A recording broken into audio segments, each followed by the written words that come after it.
What's up, everybody? Welcome back to another video. Today, we're going to be reacting to how IC Bus Quality became America's most important school buses by Cars Classic Secret. And, we're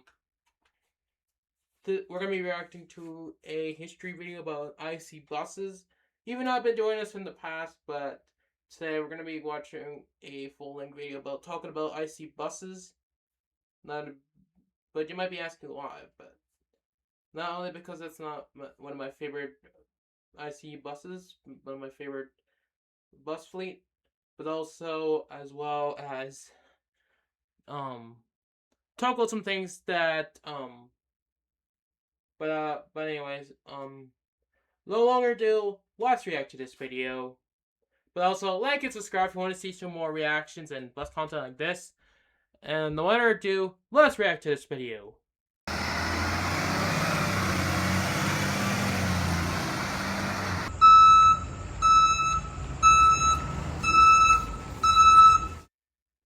It starts in Little Rock, Arkansas, in 1933. Ward Body Company wasn't building engines or frames. It was crafting tough, steel school bus bodies to sit on international truck chassis. For decades, the formula worked. Ward made the bodies, International supplied the bones, and America's kids rode to class in yellow steel. Then came the 1980s. Ward collapsed under financial strain, and International Harvester, reorganizing as Navistar, stepped in. The rescue wasn't just money. It was a reset. Out of that rebuild came Amtran, American Transportation Corporation. With Amtran's RE, CS, and Genesis models through the late 80s and 90s, a new idea took hold. One company would own the whole machine, integrated coach, chassis and body designed together, serviced together. In 2000, Navistar made it official. The brand became IC Bus, with a clear lineup: ICCE, conventional front engine, ICRE, rear engine, and ICFE, front engine transit, rarer. Which those buses are actually continued. The RE just did recently get discontinued as well, but the ICFE didn't last that long than the RE. Did retire earlier than the RE, but that's a fact though. But the IC buses is the most common bus that's still active, but these two buses nowadays are not active. They're no longer... 2 years later, 2002, the ICE series debuted as the direct heir to the International 3800, now built entirely in-house, no outside bodybuilders, one supply chain, one service network. The center of gravity?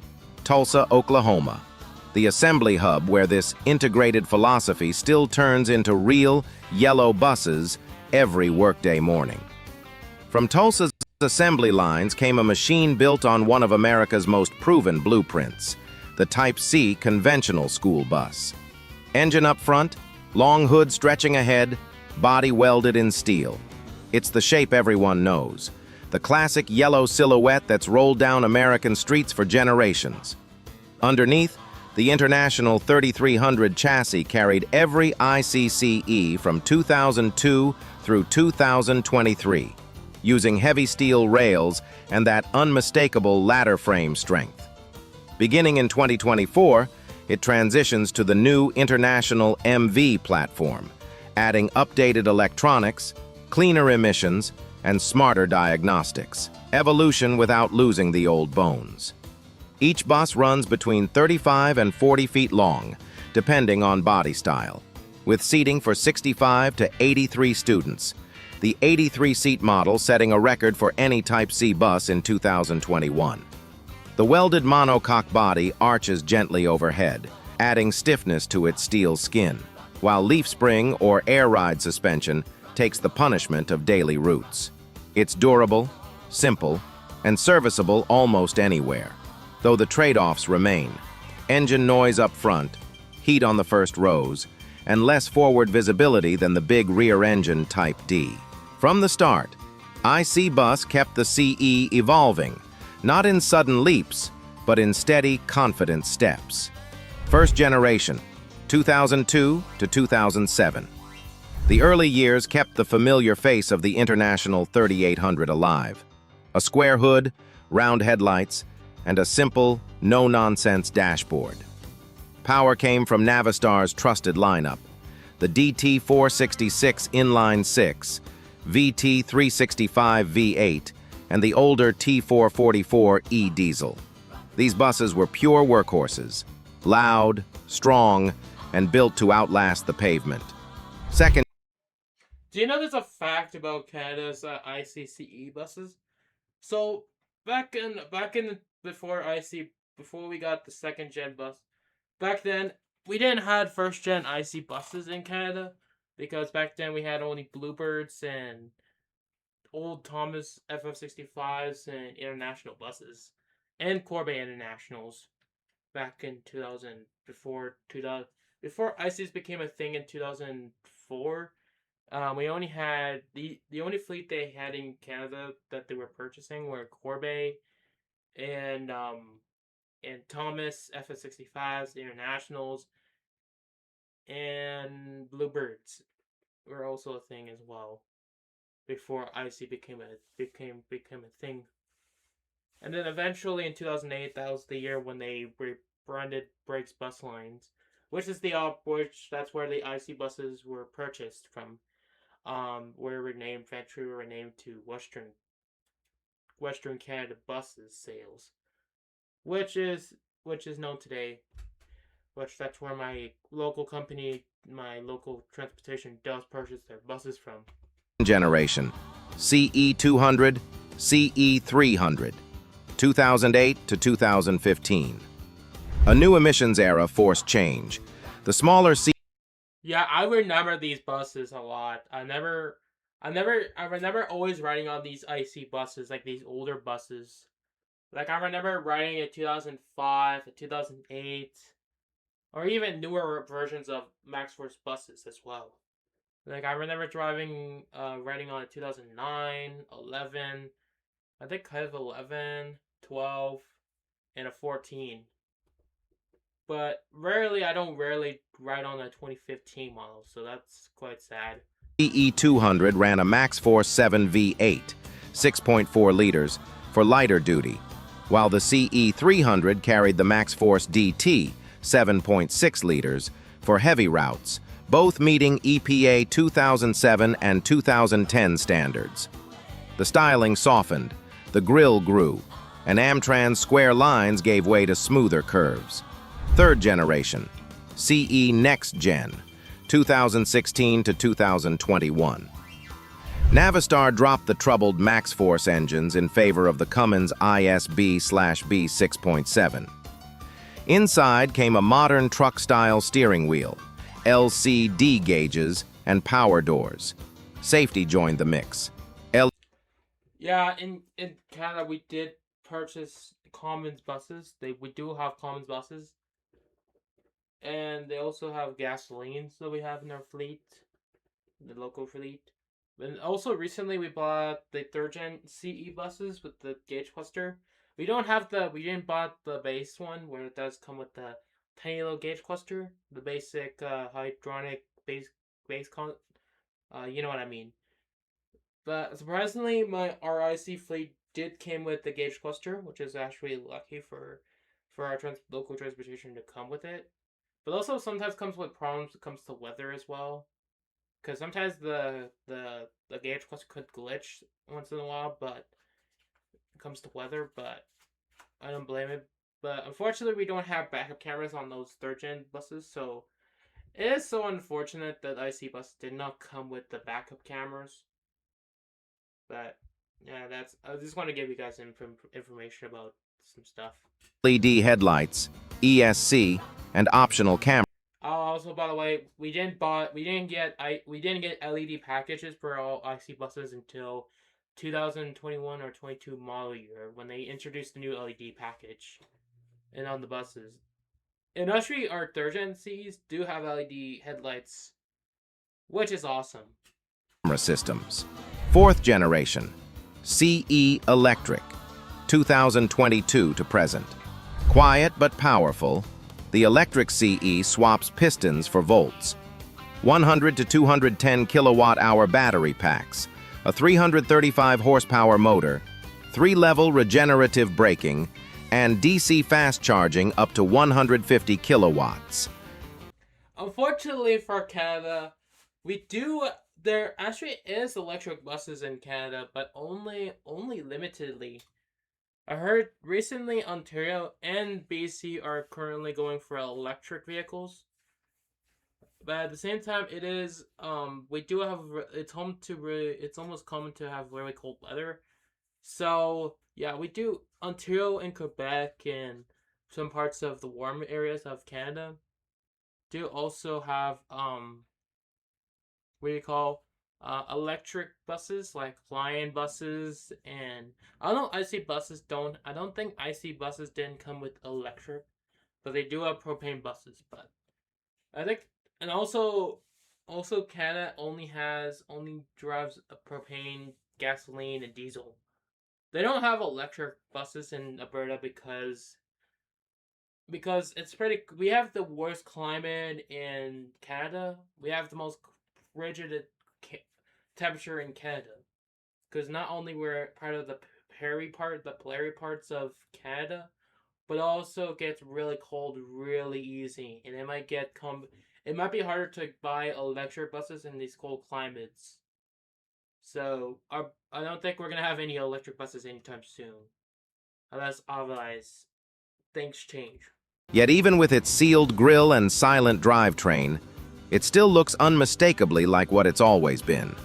The American Yellow Bus, re-engineered for a new century. So it would have been nice to drive an actual electric bus, but like I said earlier, I don't think they're gonna be able to purchase electric buses because of because of our poor climate in Alberta. So there's gonna be a hard doubt we're gonna actually end up getting electric in the future, unless we're gonna end up getting diesels for most of it. Every bus has a personality, and in the ICE, that soul has always lived under the hood. Across 2 decades, its engines have told the story of changing technology and the lessons learned along the way. The DT466 era, 2002 to 2007. Nothing says Navistar like the DT466.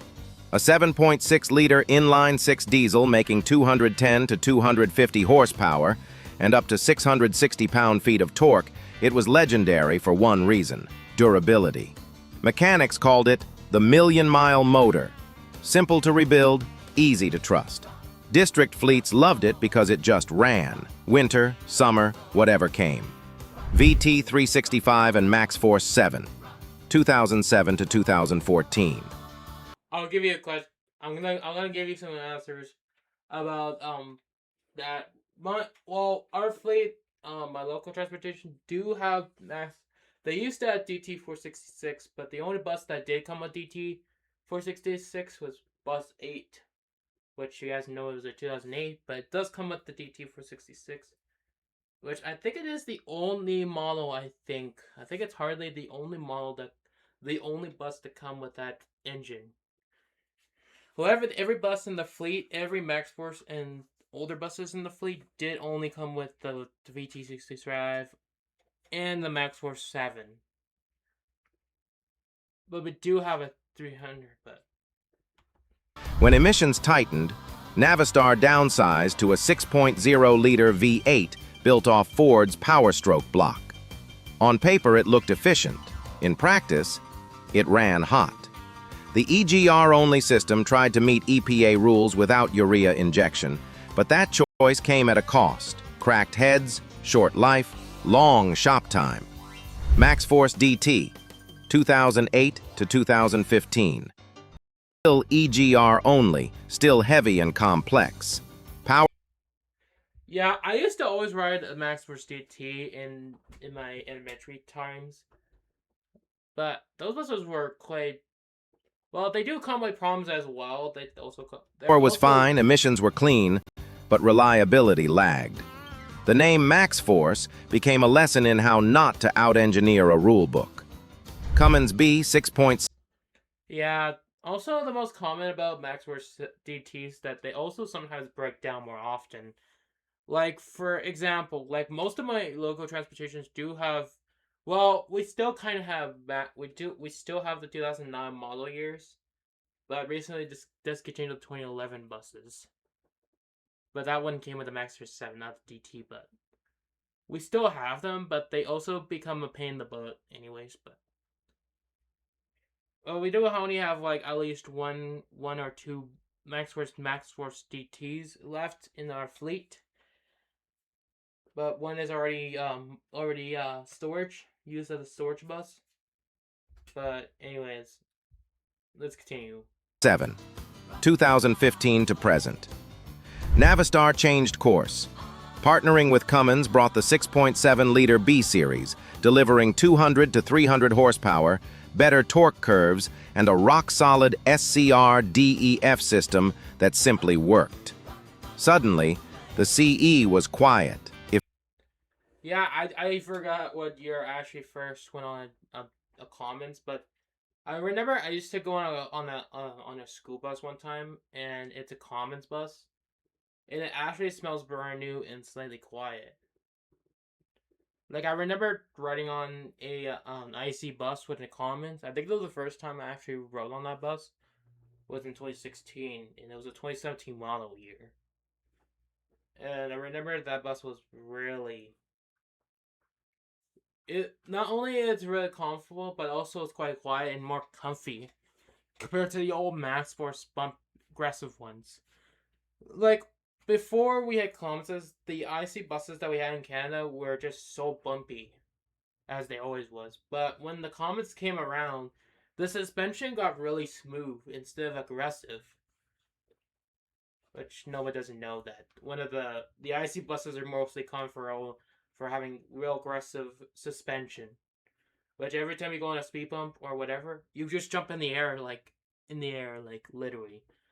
I remember those times, but nowadays it's quite rare to actually have a bumpy ride unless the driver's reckless driving, but I won't drive too much further about the information, but let's continue. Efficient and dependable again. PSI 8.8 V8. Propane CNG. AKA gasoline. Which, that's the bus I have right now, is the 8.8 liter V8 gasoline. Which that's what I currently ride on. For fleets chasing lower emissions and noise, the 8.8-liter propane CNG V8 offered 270 horsepower and a whisper-smooth idle, perfect for urban routes. Electric powertrain, 2022 to present. Then came silence. The CE Electric ditched the transmission entirely, relying on instant torque from its motor. Like I said multiple times in this frickin' video, as usual, unfortunately for Canada, for Alberta, Canada, I don't think we're gonna be able to purchase electric buses because it's cold climate, but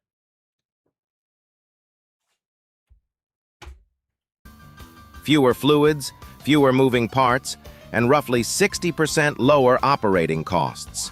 No gears, no noise, just motion.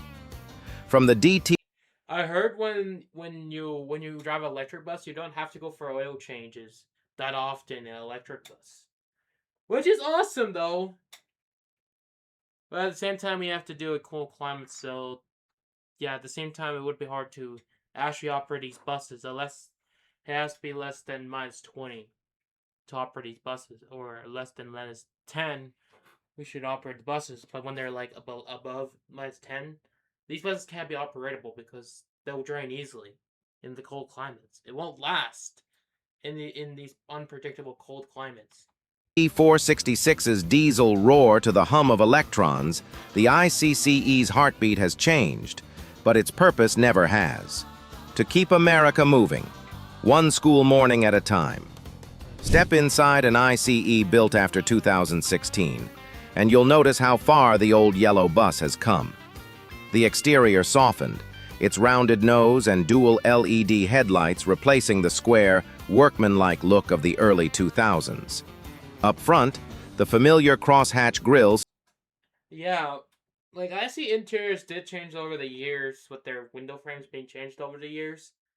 and also the front door has actually been changed already as well. Still marks it as a Navistar. Tough, but tidy. Yes, but anyways, as I was gonna say again, but SE buses did change a lot over the years since I was growing up riding on these buses. Like over time, IC's buses change over the years, and they kind of change. They kind of change interiors, and once in a while they would just change things over time to make it more safety and just make it easier to ride on. But they did recently in 2018. They did replace those old hardened windows that we had in 2005, and they were replaced in 2018, which they're currently on the third gen. Nothing much changed on the third gen. Purpose-built. But the only changes they did on the third gen is they added a new hood, added a new front to it, and a new gauge cluster. Rather than pretty. Behind the wheel, everything feels more connected. A wraparound dashboard, multifunction steering wheel. Yeah, that picture right there? That's actually the picture from Western Canada. This photo right here, if you don't know this photo, this is from Canada. This photo right here, the bus photo that shows the bus footage, that is from Canada. That's from Canada. If you don't believe me, it should say kilometers right there. And it also, the speedometer actually looks pretty different than from the US. Which I found it really funny that they actually included a photo of an IC 3rd Gen CE Canadian spec in a video, included in the video. That's why I didn't realize until now that they included this image from that. And digital gauge cluster surround the driver like a modern truck. The air suspension seat and curved windshield open up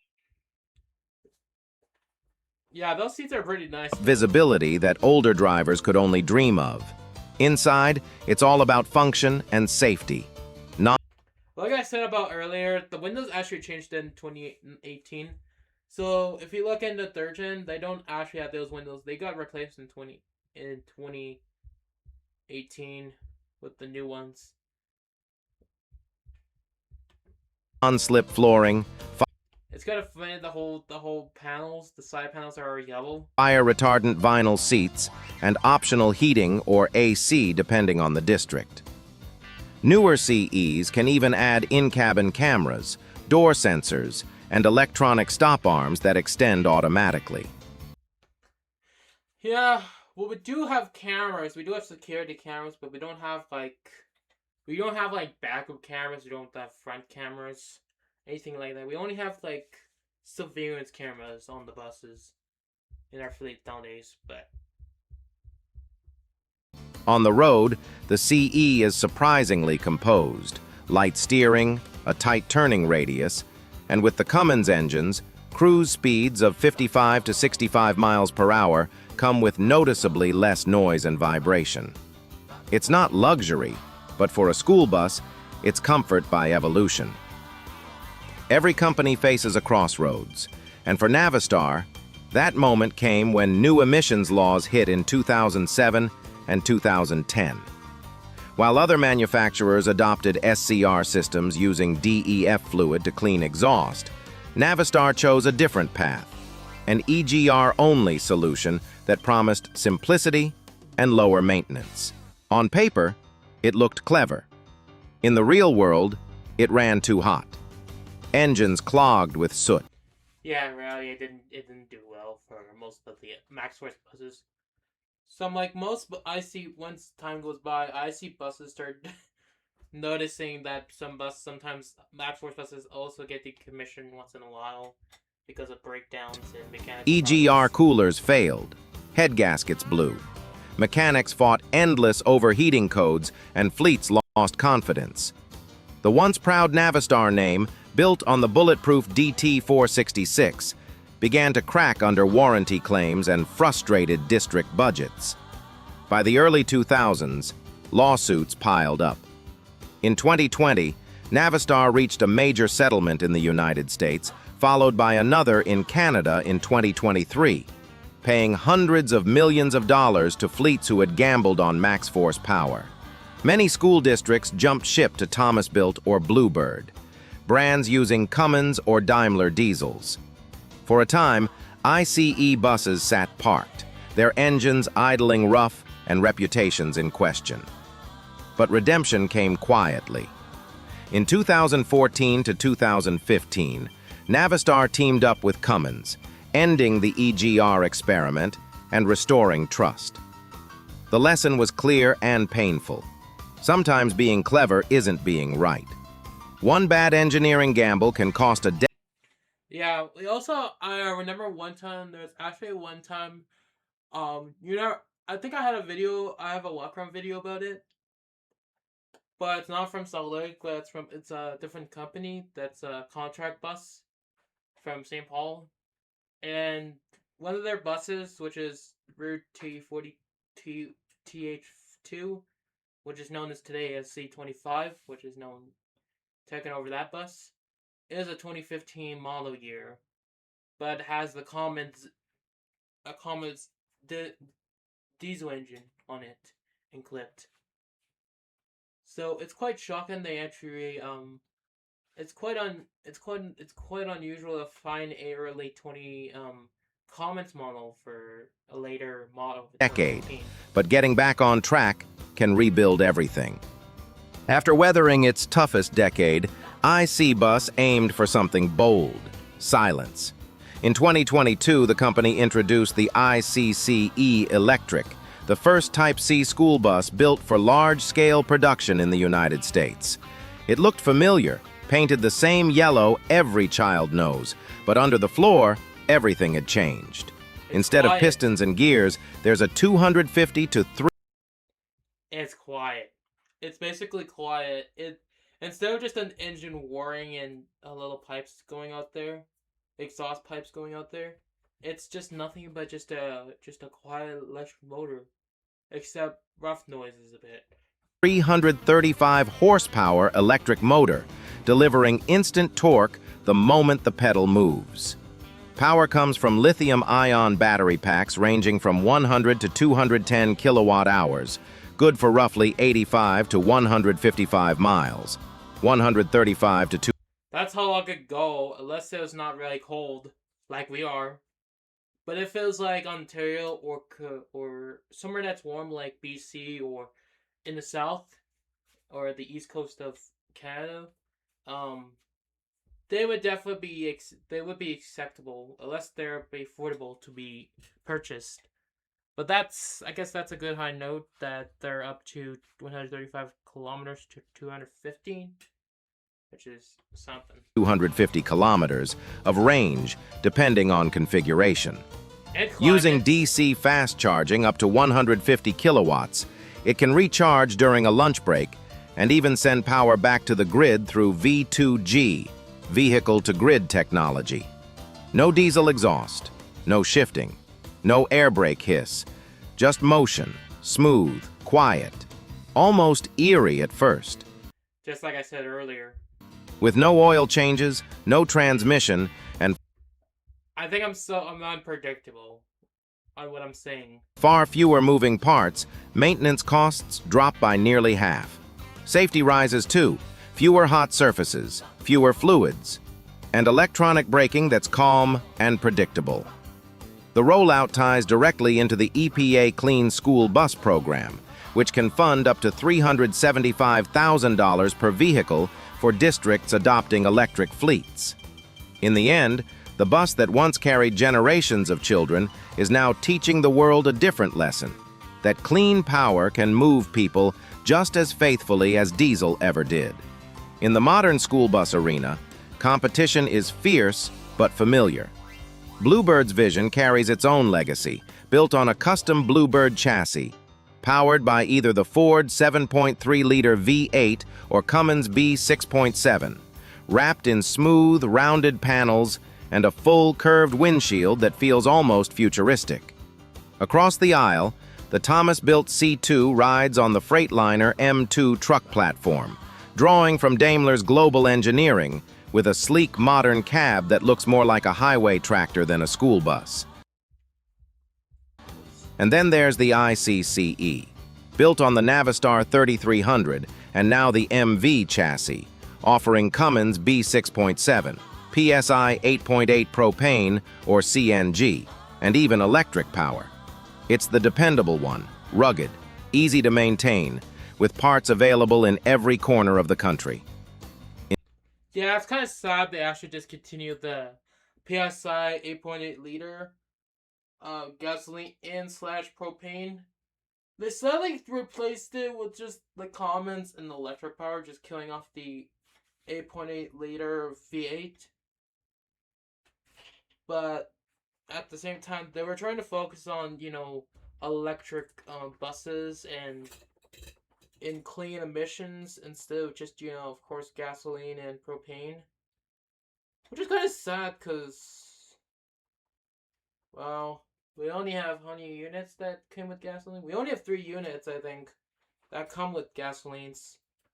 But 2 other buses that did also come with it, or 3 other buses as well did retire that year.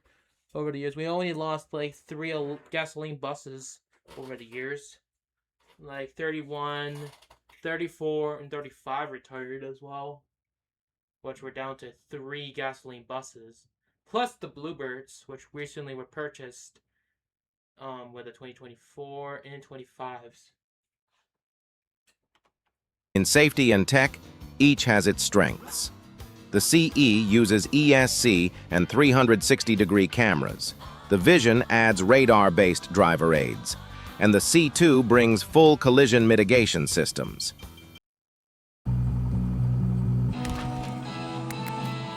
One sip of new Fuse. Built in Tulsa, Oklahoma, the CE might not be the flashiest, but it's the most practical and battle-tested bus on the road. Beyond the standard yellow school hauler, the ICCE comes in many roles. The activity bus, finished in white or silver, serves sports teams and field trips. The wheelchair lift CE adds a rear lift and secure tie-downs for accessibility. The short CE, at 29 to 35 feet, That's what I said earlier in the beginning. They also come with other special occasions, like they could come with a medium, a short size like that one, or a medium size, a short size, or a large one, which they did mention in the beginning. carries around 50 passengers, while the commercial CE finds work with churches and private transport fleets. Safety tech runs deep. Rosco 360-degree cameras, blind spot radar, Bendix air disc brakes, ESC, and automated door and student check systems.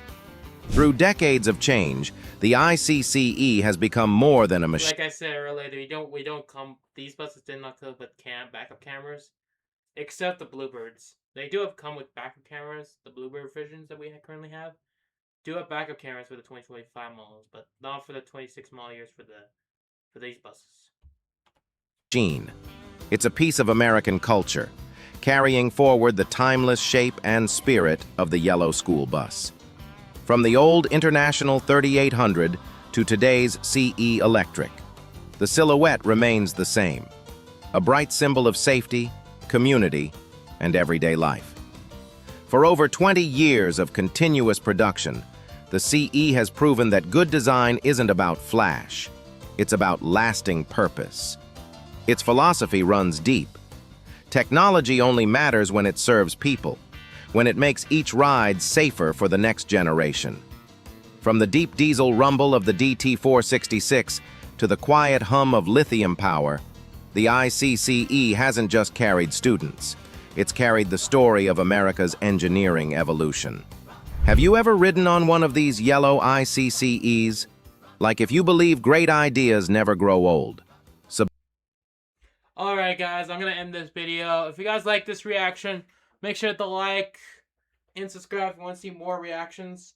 By the way, it was a really long reaction, but for long pauses and all that stuff. But anyways, I will see you guys in the next video. Goodbye.